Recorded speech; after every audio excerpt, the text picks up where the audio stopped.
Bottom record. Mic trigger. Right. This is going to be in the Underground series, but I've not left Facebook, but the Underground families, I'm no longer moderating in that group. Oh, excuse me. Because the way that Meta has gone. Like it used to be, the way that it used to work is, have to excuse, I'm getting ready for bed. The group used to be,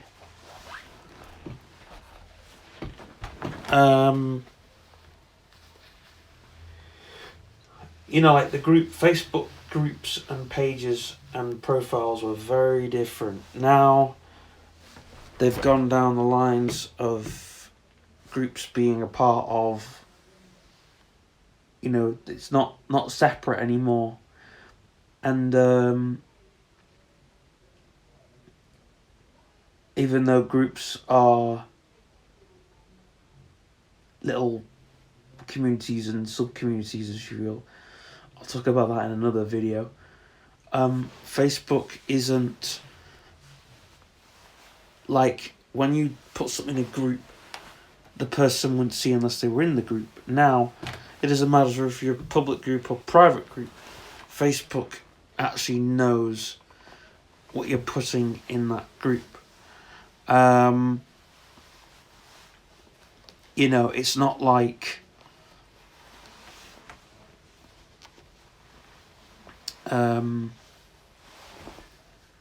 say for example, if I was to do all the underground stuff that I was doing, a lot of that has been like Facebook has deleted or blocked that information or blurred it out because it's been deemed as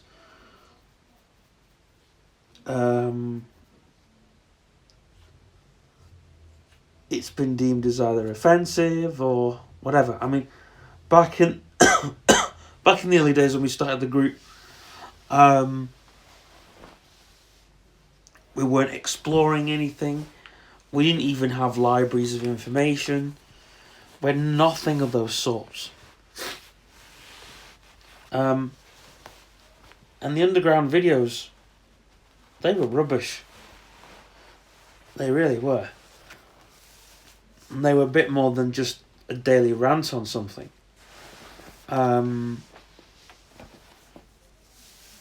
Because I was fed up with... I wanted to kind of... I had views which my parents weren't happy with.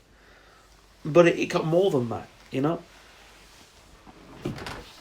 And people thought, oh, what doors are we opening?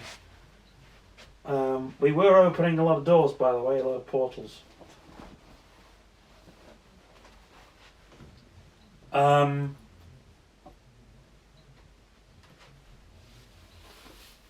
And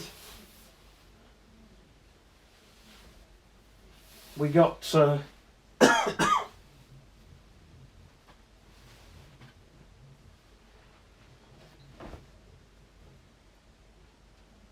I mean,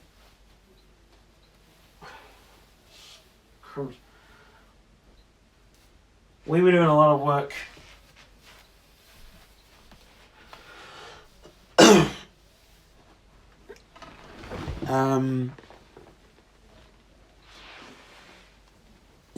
quite recently we did, took screenshots and stuff for people and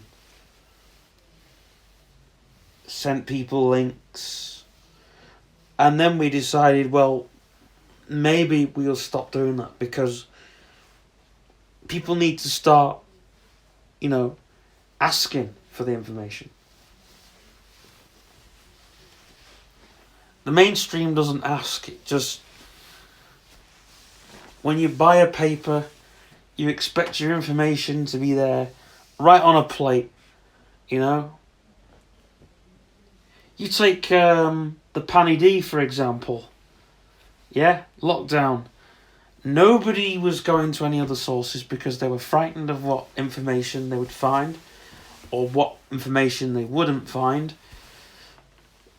And this is why everybody was worried about what was coming out and what was being said. And we as the underground, we were looking at all the research that we found about quite a few things that were being said.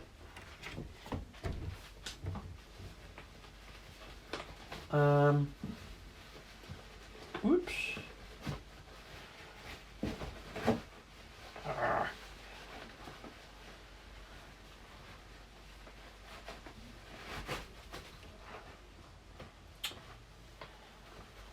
I don't want that much.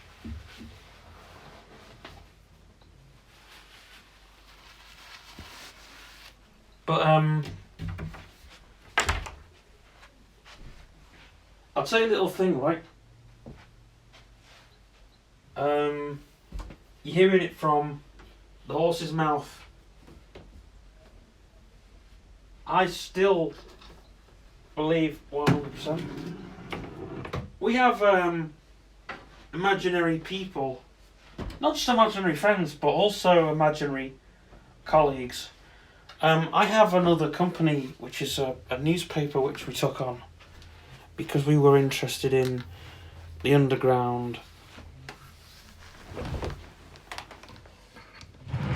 You know, to the point where we were asking a question, a huge, like, university question, into what is the underground? You know, it's like asking the question, what is rock and roll? People say, well, it's loud music and hard sex and drugs and all the rest of it. In fact, rock and roll stemmed from rock and roll stemmed from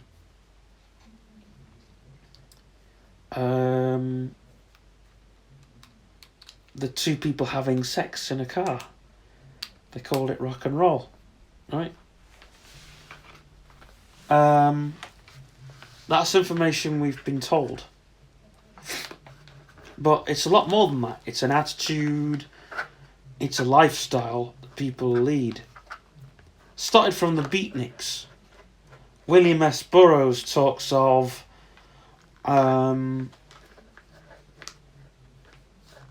in quite a few of his books. You see, with William S. Burroughs, his stuff is not just in one book, it's in another book. That's another piece of that's another video for another day.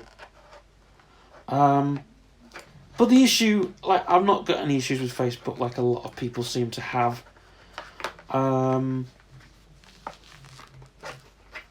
If anything, but we've actually got an underground person who I won't name in this. Oops. I won't name in this video because he's helping us with a lot of tasks. So, as much as I want to mention him, I'm not doing.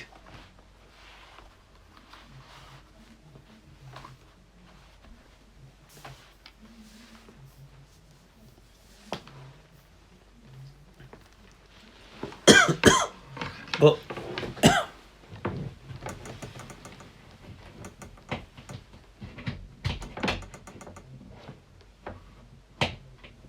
it's a big assignment being whatchamacallit. Oops. Being part of the underground.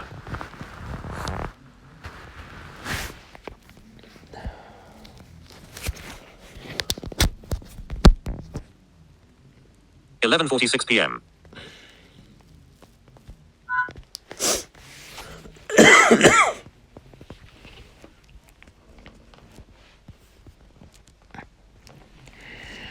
Because the above ground, or the mainstream as we like to see,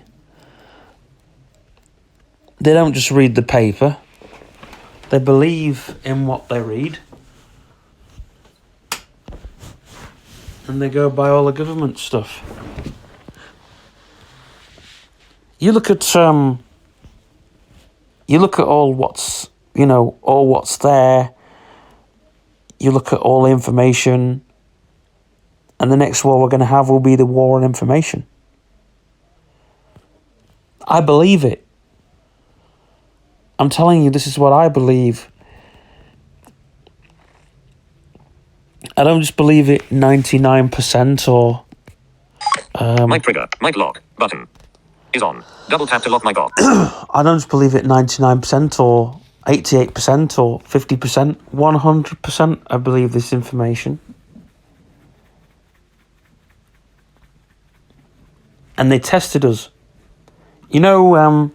Through the lockdown, do you know the one thing they never told us? They never said, what if these deaths were actually from COVID? And then people knew, oh, they've made that mistake.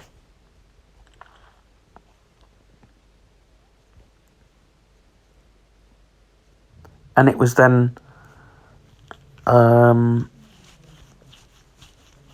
some Labour MP pointed it out, but only because he wasn't happy with what was going on in the Conservative Party at the time.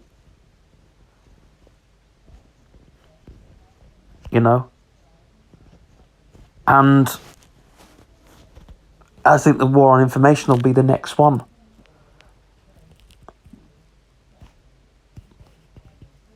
You're taught to believe this and you're taught to believe that. And you have to conform to whichever way. Because if you don't, you are not just a nonconformist, you are whatever they are.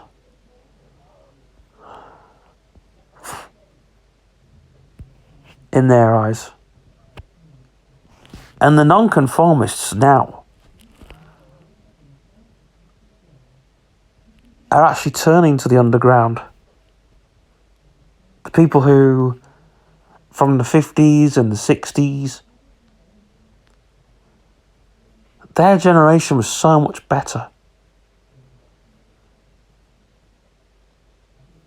Yeah, they didn't have social media. Maybe that might have been one of the things that made their life better. But also, they didn't have people saying, you should say this and you should say that. The agenda's being pushed so much hard now.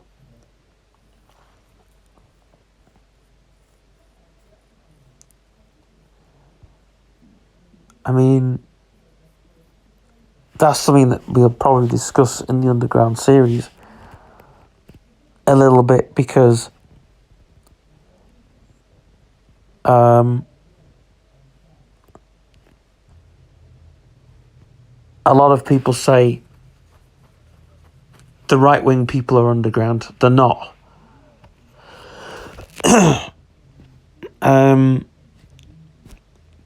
True right-wing people stand for what they believe in. You get a lot of these right-wing people that are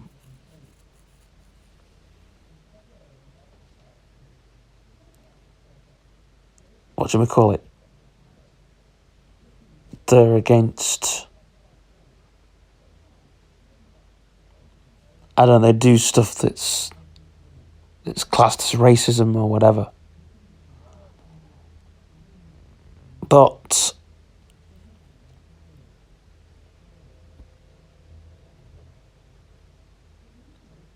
it's a difficult one, because they're the ones that, I mean, how do things start? You put your mark on somewhere, and then it gets spread, and and so on. Now, I'm not into politics, right? I'm not into right wing, I'm not into left wing, I'm not into none of that. I stopped voting a few years ago. True underground, right?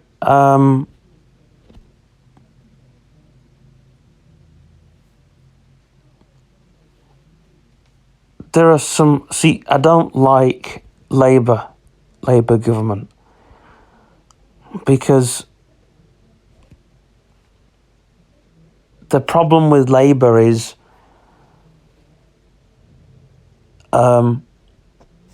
they're all about embracing the light, a bit like the church. I am a Christian, by the way, but what I'm saying is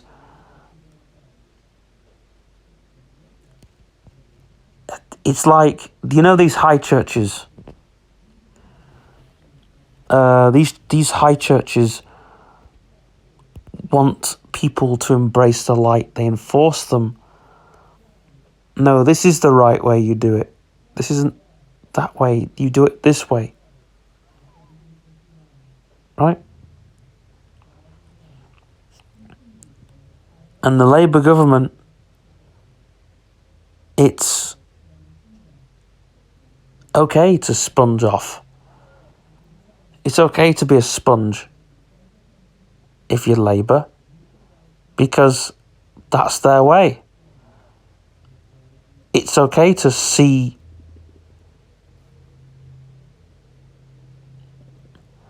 the good in the good people and don't see the bad in the bad people.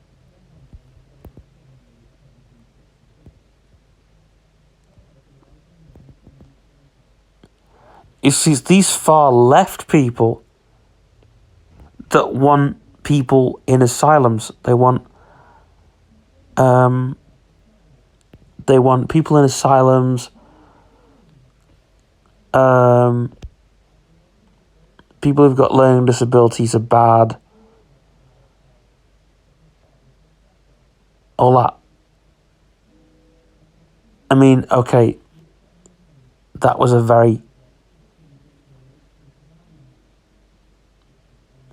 that was neither a far right, far left thing. But when the far left got in, they were against this care in the community. They really were.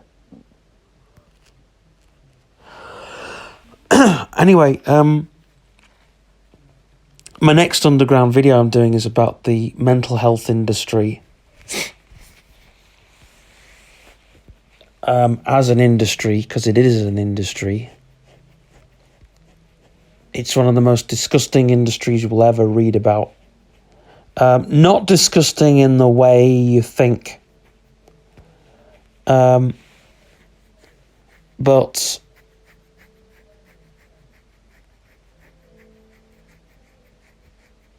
you know, because you all know about Jimmy Savile, working in the Broadmoor. You all know about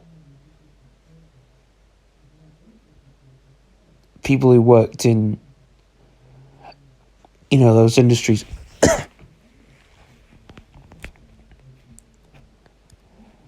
And guess what? The taxpayer was on their side. It's come out, you know, a lot about this. The taxpayer was on their side. The taxman, sorry, not the taxpayers. The taxman. Why? Because they were throwing money at them. If you like somebody so much, you throw money at them. Now, with Savile, they got to an awkward situation. I never read in too much about Savile because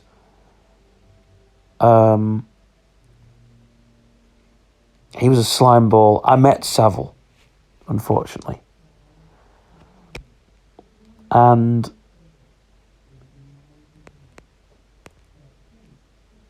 I don't know what it was.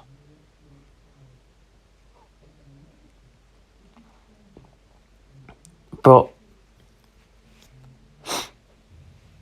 I always thought when I was younger that he was made of money. The guy literally had gold in his bones. But I thought he was a sponge. I thought Savile was a sponge. That's just a polite term. But I did think that he was a Satanist. I don't know what it was. I could tell he had a dark aura. You know, it's kind of just dark. You know?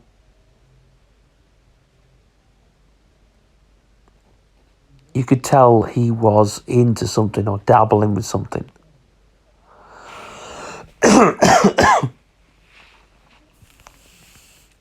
But stuff's only just come out, and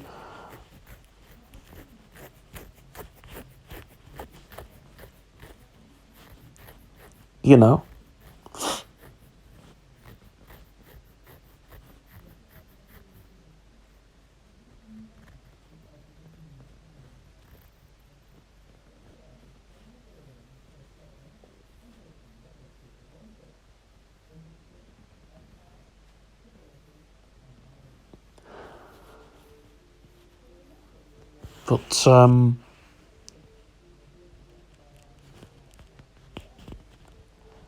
But yeah, I did meet Savile.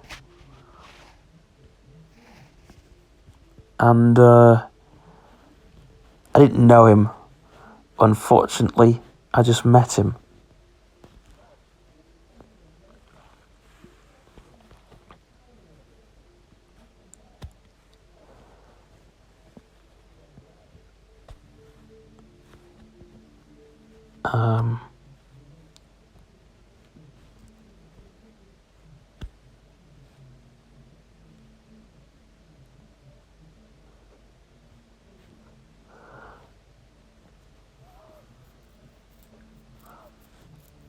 But he told me that Led Zeppelin never had a #1 hit. Which is, of course, a lie.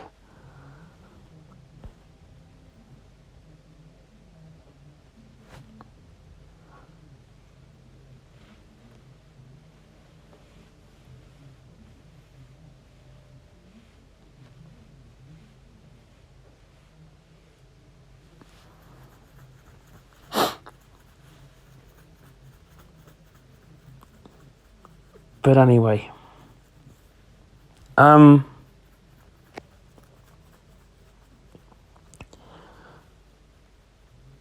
Anyway, I've been quite busy tonight with radio shows and work policies. I've got this work policy, I've got to get it finished within the end of a month because, yeah. Anyway. We're also doing a community guide and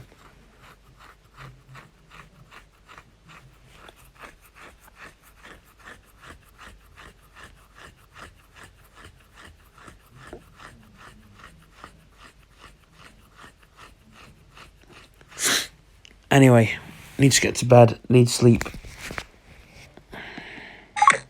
Mic trigger. Mic lock. Finish recording.